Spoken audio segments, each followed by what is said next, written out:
Cerita ini dikirim sama narasumberku yang bernama Mbak Heni. Mbak Heni merupakan pendatang di Tanah Medan, Sumatera Utara, memutuskan merantau untuk membantu perekonomian keluarganya, bekerja sebagai seorang pelayan di sebuah rumah makan. Dulu dia bekerja berdua bersama sang kakak yang kebetulan juga merantau ke Medan. Tapi sang kakak akhirnya menikah dan kembali ke tanah kelahirannya, meninggalkan Mbak Heni seorang diri di daerah orang. Walaupun begitu tidak membuat tekad Mbak Heni pudar. Dia tetap terus bersemangat dalam mengais rezeki selama halal. Hingga secara tidak sengaja dirinya mulai mengenal seorang pria yang kebetulan merupakan pelanggan tetap di tempat dia bekerja itu.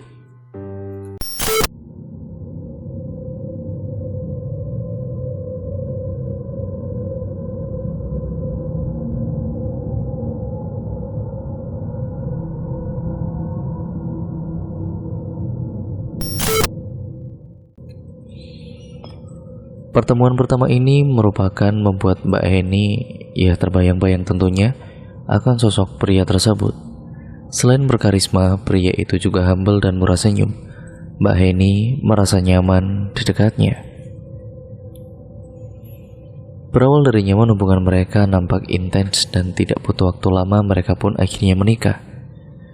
Pernikahan yang diimpi-impikan oleh banyak perempuan terwujud di dalam hidup Mbak Heni. Diperlakukan Mbak seorang ratu, tidak boleh menghandle pekerjaan rumah apapun, semua kebutuhannya terpenuhi dan hidupnya benar-benar terjamin. Mbak Heni bersyukur karena Tuhan telah mempertemukan Mbak Heni dengan pria itu. Kita sebut saja namanya dengan nama Stefan. Usia Mas Stef ini jauh lebih tua dari Mbak Heni, tapi mampu mengimbangi segala kemauannya dengan baik. Nah, kehidupan rumah tangga mereka begitu nampak harmonis. Sampai semua kebahagiaan itu lengkap dengan hadirnya seorang janin di dalam rahim Mbak Heni. Jelas Pak Sutri ini makin happy dan bersyukur tiada henti-hentinya. Kalau boleh mengulik lebih dalam lagi tentang background dari Mas Stef, ada banyak sekali kejanggalan yang perlu dipertanyakan. Bahkan sebenarnya keluarga Mbak Heni pun sendiri kurang setuju dengan pernikahan Mbak Heni dengan Mas Stef ini. Banyak sekali rumor yang berhembus, dan semuanya itu rumor kurang baik tentang keluarga Mas Stef. Mungkin karena Mbak Heni sudah terlalu bucin, membuat logikanya tidak bisa berjalan dengan baik. Rumor ini berhembus mulai tentang keluarga Mas Stef yang merupakan penganut ilmu sesat lah, sampai rumor terkait adik-adik Mas Stef yang katanya kalau hari-hari tertentu berubah menjadi palasik atau kuyang. Lalu wujudnya terbang sambil ketawa-ketawa di atas atap rumah Mas Stef. Memang agak kurang dipercaya, tapi Mbak Heni makin lama makin percaya. Karena di malam-malam tertentu dia mendengar suara tertawa di atas genteng, dan suaranya kok mirip sama suara salah satu adiknya Mas Stef. Apalagi ditambah di rumah Mas Stef ini kan ada 3 ruangan yang tidak boleh dimasuki sama Mbak Heni. Yang pertama adalah kamar orang tua Mas Stef, ruangan yang katanya untuk ibadah bersama, tapi kenyataannya Mbak Heni tidak pernah diajak doa bersama, hanya keluarga inti Mas Stef saja. Nah, yang ketiga, ruangan yang katanya gudang. Nah, yang ruang kedua tadi itu yang ruangan katanya untuk ibadah bersama. Anehnya, itu kan gudang terkadang di dalam situ terdengar kayak ada suara berisik-berisik, orang sedang melakukan perjamuan malam. Terus kadang seperti tercium ada aroma-aroma aneh keluar dari ruangan tersebut. Padahal di awal itu katanya gudang. Nah, emang agak mencurigakan. Memang keluarga Mas Stef sangat welcome kepada Mbak Heni. Akan tetapi kalau Mbak Heni melakukan kesalahan kecil yang tidak disengaja, bakalan diserang habis-habisan. Yang lebih parahnya lagi adalah beberapa momen perayaan keagamaan seperti Natal dan Paskah. Mbak Heni tidak diizinkan pulang ke kampung halaman, walaupun hanya sebatas menengok orang tua sendiri. Sedikit background tentang Mas Stef. Mas Stef ini dan juga keluarganya bukan warga asli situ, melainkan seorang pendatang yang tahu-tahu memiliki banyak usaha lalu sukses dan menjadi kaya raya. Kita memang tidak bisa mengira kapan rezeki manusia bisa berubah, karena roda kehidupan itu ya berputar. Cuma perubahannya itu terkesan instan dan cepat banget. Yang Mbak Eni tahu, suaminya itu memang punya beberapa usaha atau bisnis, tapi banyak yang juga gulung tikar. Ajaibnya mereka masih bisa bertahan walau di tengah gempuran seperti ini. Kembali ke posisi Mbak Heni yang sedang hamil anak pertamanya. Mbak Heni merasa bahagia sekali, kini kehidupannya serasa sangat lengkap. Dia bersyukur tidak ada henti-hentinya, walaupun ada saja masalahnya yang terjadi. Mbak Heni merasa, sejak dia hamil, dia merasa kalau suaminya seperti bukan suami aslinya. Entah apa yang mendasari Mbak Eni bisa berpikir demikian. Bisa jadi ini semua hanyalah pembawaan sang jabang bayi. Yang namanya orang hamil kan ada aja kemauannya, dan kadang pikirannya jadi aneh-aneh. Begitu pula dengan yang Mbak Eni rasakan. Lagi dan lagi dia menganggap itu hanyalah firasatnya saja. Dia yang awalnya biasa saja tinggal di rumah itu, makin kesini Mbak Heni merasa setiap pergerakannya ya seperti ada yang ngawasin. Padahal ya juga tidak ada siapa-siapa dan dia seorang diri di situ. Ya seperti ada penjagaan khusus tapi bentuknya itu goib. Mbak Heni udah merasakan itu sejak kehamilan yang berusia 4 bulan. Terus saat tidur dia berasa ada yang nidurin. Pernah waktu itu kondisinya Mbak Heni sudah hamil tua. Nah, usia kandungannya sudah 8 bulan. Emak-emak pasti tahulah rasanya punggung seperti apa, serasa pegel dan tulang-tulang sepertinya mau putus semua. Lah, di momen-momen Mbak Heni kesulitan saat mau tidur malam, dia itu merasakan seperti ada yang dinabubuin dia, padahal dia sendiri sadar kalau suaminya sudah lelap banget. Dan dia pada kali itu ya bodo amat. Yang penting dia bisa istirahat. Cuma semakin lama kan pasti Mbak Heni merasa kepikiran. Dia pernah cerita kepada suaminya, Mas Stef malah menganggap Mbak Heni ini benar-benar halu. Jadi sejak dianggap halu sama sang suami, Mbak Heni putuskan untuk memendam rasa penasarannya seorang diri. Dan singkat ceritanya, tibalah di hari kelahiran anak pertamanya Mbak Heni, rasanya benar-benar campur aduk. Antara menikmati momen-momen kontraksi asli bukan palsu, ditambah gangguan-gangguan dari sosok-sosok tidak kasat mata yang makin membuat dia overthinking. Lagi dan lagi suaminya itu menganggap dirinya itu halu. Berhubung dia udah gak bisa menahan rasa penasarannya, akhirnya Mbak Eni pun memberanikan diri bertanya kepada sang suami. Sayang, tadi kamu lihat ada bayangan hitam besar gak? Aku tadi lihat yang ngelintas di situ tuh, yang sambil ditunjuk oleh Mbak Heni. Padahal itu Mbak Heni ya sedang masa-masa kontraksi. Di situ suami Mbak Heni hanya mengelak dengan berkata dia tidak melihat apapun selain mereka berdua. Karena kebetulan di ruangan itu memang hanya ada mereka berdua saja. Bukan hanya itu, sebagai seorang ibu kalian pasti memiliki ikatan batin tersendiri dengan anak kalian. Begitu pula dengan Mbak Heni. Di saat kontraksi pembukaannya sudah masuk yang ke-7, tiba-tiba Mbak Heni merasakan hawa yang kurang bersahabat. Dia seperti merasakan duka kehilangan yang sangat amat mendalam. Dia seperti memiliki firasat akan kehilangan seseorang. Cuma dia bingung siapa. Kebetulan waktu itu mertuanya datang untuk menjaga dirinya, sedangkan suaminya pamit pergi ke kafetaria untuk membeli kopi. Mbak ini pun yang masih penasaran bertanya kepada mertuanya. Jawabannya masih sama. Mungkin itu hanya firasatmu saja, Hen. Ujar mertuanya. Mendengar itu Mbak ini tidak bisa menyela kembali. Mungkin yang dikatakan ibu mertuanya ada benarnya juga. Tapi keawalnya itu loh benar-benar seram dan mencekam. Sesekali Mbak Eni usap lembut perut buncitnya, lalu dia malah memiliki firasat seperti ini. Bayiku sepertinya tidak bisa bertahan lama. Oke, mungkin kita yang tidak ada di situasi tersebut tidak paham dengan apa yang Mbak Eni rasakan. Tapi bukankah apa yang kita ucap itu bisa jadi doa? Dimanapun dan kapanpun, kalau bisa berkata yang baik.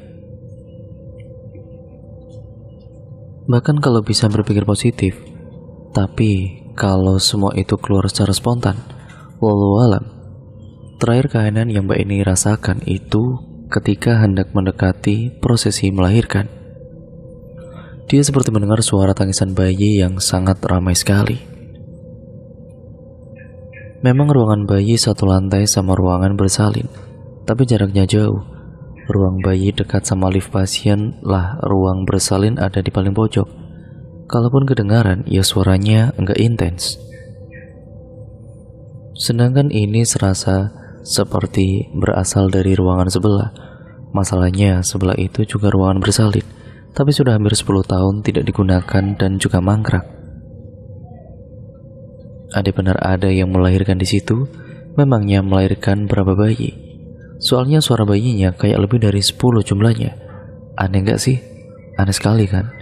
Gak berselang lama suaminya datang ke kafetaria. Mbak Hini ini bertanya kepada suaminya, "Sayang, di ruang bayi apa bayi-bayinya lagi nangis semuanya?" Mendengar itu suaminya bingung dan menjawab, "Enggak yang, malah hening kok."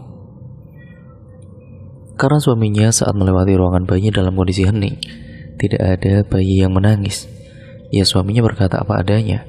Lagi-lagi dia dibilang halu. Gak berselang lama, pembukaannya sudah jangkep. Semua orang membantu Mbak Hini melahirkan anak pertamanya yang penuh dengan haru biru. Jelas sebagai ibu muda, perasaan Mbak Hini campur-campur. Setelah sekian lama menunggu dan berusaha, kelahiran anak pertama Mbak Hini berjalan dengan lancar dalam prosesi kelahiran normal. Lahirlah seorang bayi laki-laki dengan bobot 3,3 kilo dan panjang 47 cm. Parasnya tampan dan sehat bugar. Jelas-jelas dokter mengatakan anak laki-laki Mbak ini lahir ke dunia dalam keadaan sehat dan tanpa kurang satu apapun. Mbak ini menangis bahagia tidak ada henti-hentinya. Langsung Mbak ini berikan ASI pertama untuk sang anak. Mbak ini pandangi wajah sang anak, dia peluk tubuh anaknya itu. Sampai si dokter ini berkata, "Anaknya ditaruh ke box lagi ya bu, biar saya bersihkan terlebih dahulu." Akhirnya bayi mungil itu berpindah tangan dan Mbak Heni pun harus dijahit sedikit di jalan lahirnya si bayi itu, karena ada sedikit luka robek. Tapi Allah berkata lain. Belum sampai 20 menit setelah dia memberikan ASI kepada sang anak, bahkan Mbak Heni belum selesai dijahit, tahu-tahu anaknya mengalami kejang-kejang. Semua dokter dan perawat mengarahkan tenaga yang terbaik. Tapi sayangnya Allah berkata lain. Anak Mbak Heni meninggal dunia. Mbak Heni tidak menyangka kalau Tuhan mengambil anaknya secepat itu. Di saat dia belum puas merasakan kebahagiaan atas kelahiran putra pertamanya, tapi Allah berkata lain, hancur lebur Mbak Eni di situ. Tadi suara tangis bayinya yang memecahkan ruangan bersalin malam itu. Kini suara tangisan Mbak Eni yang memecahkan keheningan malam itu. Suaminya berusaha menenangkannya, tapi ya tidak ada satupun yang terlihat sedih dan menangis. Seolah kehancuran itu semua hanya dirasakan sama Mbak Heni seorang. Mereka yaitu keluarga suaminya ya biasa doang, kayak tidak ada apa-apa. Dari situ kecurigaan Mbak Heni semakin kuat, karena tidak diperbolehkan untuk melihat anaknya. Ya, untuk menyentuh anaknya dan mengurus prosesi pemakaman sang anak. Jadi Mbak Heni tidak mengetahui secara langsung bagaimana prosesi pemakaman anak pertamanya. Hanya diberikan ataupun diberitahu kalau anaknya sudah dimakamkan. Biasanya kalau orang Batak itu kan ada prosesi menangis terseduh-seduh sebelum akhirnya jenazah dibawa ke pemakaman. Tujuannya untuk meluapkan emosi rasa kehilangan yang sangat mendalam, tapi keluarga suaminya malah tertawa-tawa dan bernyanyi dangdut. Ya entahlah, toh suaminya juga bukan asli Medan dan hanya pendatang, mungkin memiliki adat yang berbeda. Kita pun ya tidak paham, hanya saja kok seperti tidak memiliki empati sama sekali. Sakit Mbak Eni mengetahui semua itu. Satu-satunya yang menangis hanya Mbak Eni dan tetangga sekitar. Mbak Eni yang masih dalam kondisi trauma kehilangan anak pertamanya masih harus dihadapkan dengan rumor yang kurang mengenakan, di mana rumor itu mengatakan kemungkinan anak Mbak Eni dijadikan tumbal oleh keluarga suaminya sendiri. Seperti yang sudah aku katakan, status kekayaan sang suami itu masih dipertanyakan oleh banyak orang. Tapi di sini kita tidak ada maksud menyudutkan pihak manapun. Ada satu rumor yang berkata kalau sebenarnya suami Mbak Eni bukanlah bujang, melainkan seorang duda yang pernah menikah 5 kali. Akan tetapi, anak pertamanya selalu meninggal dunia dan tahu-tahu pernikahan mereka kandas begitu saja. Artinya selama ini Mbak Eni telah ditipu dan ya sakit gak sih menurut kalian? Terkait hal ini, Mbak Eni sudah konfirmasi kepada suaminya dan beliau mengaku bahwa itu benar adanya. Tapi untuk masalah tumbal, Mbak Eni takut. Untuk menyembuhkan rasa traumanya, Mbak Eni harus pergi ke dokter berkali-kali. Karena menurut dia anaknya meninggal karena kesalahannya, gara-gara anaknya habis dia beri ASI dan sampai Mbak Eni berpikir kalau ASInya ada racunnya. Lalu dia berpendapat bahwa anaknya meninggal gara-gara dia.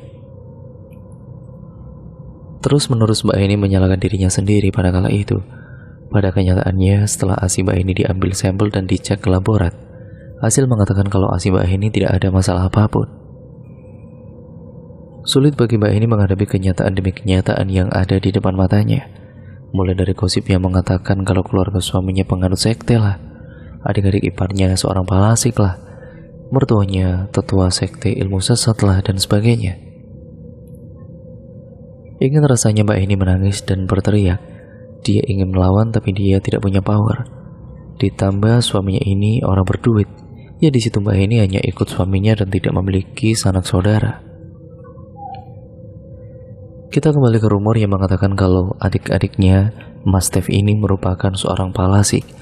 Jadi Mas Stef ini anak sulung dari 7 bersaudara dan ke-6 adiknya perempuan semua. Suatu hari ada salah satu warga yang melihat ada banyak palasik yang berputar di atas rumah Mas Stef ini.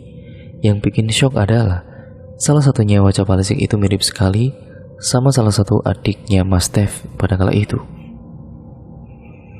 Dari situlah banyak spekulasi negatif, hingga Pak RT pun menerapkan sistem ronda malam. Adanya setelah ada ronda malam, palasik itu tidak lagi nampak. Aneh sekali. Terus Mbak Eni pernah tidak sengaja mendengar beberapa adik suaminya mengeluhkan adanya ronda malam. Ada tidak ada yang mencurigakan.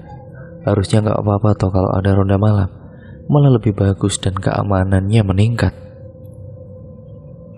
Terus nih Mbak Eni diberitahu suaminya bisnis suaminya akan berjalan kembali, padahal sebelumnya dikabarkan gulung tikar dan bangkrut.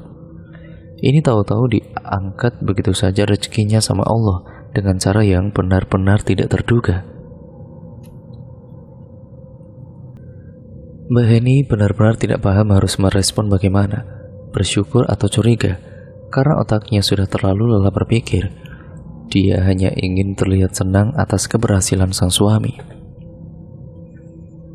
Meski ada banyak sekali tanda-tanda ataupun tanda tanya di kepalanya terkait bermacam-macam kebetulan yang terjadi. Kalian pernah mendengar tentang sebuah mitos yang berkata seperti ini. Dalam satu rumah tidak boleh ada 3 kepala rumah tangga. Nanti ada salah satu yang kalah. Kalau nggak sakit, ya meninggal. Tapi mitos ini lumayan dipercaya di kawasan tempat tinggalku. Tempat tinggal kalian gimana? Sedangkan ini Mas Stef dan ke-6 adiknya memutuskan akan selalu tinggal satu atap setelah sudah menikah. Jelas ya, berat buat Mbak Eni menerima semua itu. Sekalipun bukan asli dari Pulau Jawa, Tapi di tempat asal Mbak Heni ada istilah-istilah seperti itu. Terus saat Mbak Heni meminta izin untuk menemui keluarganya di kampung halaman, suaminya malah marah dan marah-marah tidak jelas tentunya. Sebagai seorang anak yang sedang hancur lebur hatinya, dia membutuhkan pelukan dari ibunya, kasih sayang dari keluarganya untuk menguatkan Mbak Heni. Tapi Mbak Heni diancam, kalau kau nekat pergi, tapi aku tidak menjamin keselamatanmu. Bisa jadi kau akan terbunuh. Kau mau membunuhku? Tanya Mbak Heni. Bukan aku yang membunuhmu, tapi mereka yang mengincarmu, jawab sang suami, dan pertanyaannya, mereka ini siapa? Kalian masih ingat dengan doa bersama? Suatu hari Mbak Heni mendengar ada suara teriakan aneh dari dalam situ, seperti suara auman. Andai di dalam situ benar-benar digunakan untuk ruang ibadah macam apa yang dilakukan dengan cara mengaum seperti itu, dan ditambah dalam sudah kondisi tengah malam. Ya terserah sih mau ibadah jam berapa, tapi cara ibadahnya kok berbeda dan sangat mencurigakan. Pernah Mbak Heni memberanikan diri untuk mengintip, tapi Mbak Heni malah mencium aroma dupa dan ada asap putih tebal yang keluar dari ruangan itu. Berhubung itu sangat mencurigakan, dia buru-buru tutup pintunya dan tidak berselang lama Mbak Heni mendengar suara cekikikan di atas langit-langit kamarnya. Sampai detik ini Mbak Heni masih tinggal di rumah itu. Ingin sekali Mbak Heni pulang ke kampung halamannya karena dia mendapat kabar kalau ibunya jatuh sakit. Tapi apalah daya, suaminya melarang. Dia tidak punya power untuk memberontak. Tuhan juga masih belum mempercayakan dia untuk hamil lagi. Malah keluarga suaminya terlihat biasa saja dan tidak memaksa Mbak Heni untuk hamil kembali. Anehnya saat hamil anak pertama, Mbak Heni dicekoki aneka jamu supaya Mbak Heni segera hamil. Tapi sekarang kok lain. Coba kalian komen menurut kalian Mbak Heni harus gimana? Apa yang harus Mbak Heni lakukan? Mbak Heni juga dibatasi ruang geraknya, hiburannya hanya HP dan tidak boleh berinteraksi sama tetangga sekitar. Kalian komen saja pendapat kalian untuk Mbak Heni ya teman-teman, supaya dia tahu harus bagaimana ke depannya. Ya biar dia punya kekuatan, karena Mbak Heni masih belum paham mereka ini siapa sebenarnya. Dan cerita pun akhirnya selesai sampai di sini ya teman-teman. Nah, bagaimana menurut kalian cerita kiriman dari Mbak Heni ini? Nah, kalian bisa komen di kolom komentar. Dan oh iya, untuk kalian yang punya pengalaman horor ataupun pengalaman mistis ataupun cerita kalian sendiri, cerita tetangga atau cerita teman kalian, pengalaman horor apapun itu kalian bisa ceritakan atau kirimkan ke email kami ya teman-teman, yang nantinya akan ditulis oleh Mbak Nafila dan akan saya bacakan di channel ini. Nah, terima kasih untuk kalian semua yang sudah menyimak video kali ini. Jangan lupa like, share, dan komen video kali ini ya teman-teman sebanyak-banyaknya, agar channel ini kembali menjadi channel yang jauh lebih baik lagi ke depannya. Dan jangan lupa untuk kalian klik tombol subscribe untuk kalian yang belum subscribe, serta klik tombol lonceng notifikasinya agar kalian tidak ketinggalan video terbaru selanjutnya dari channel ini. Sekian, terima kasih, kurang lebihnya mohon maaf. Wassalamualaikum warahmatullahi wabarakatuh.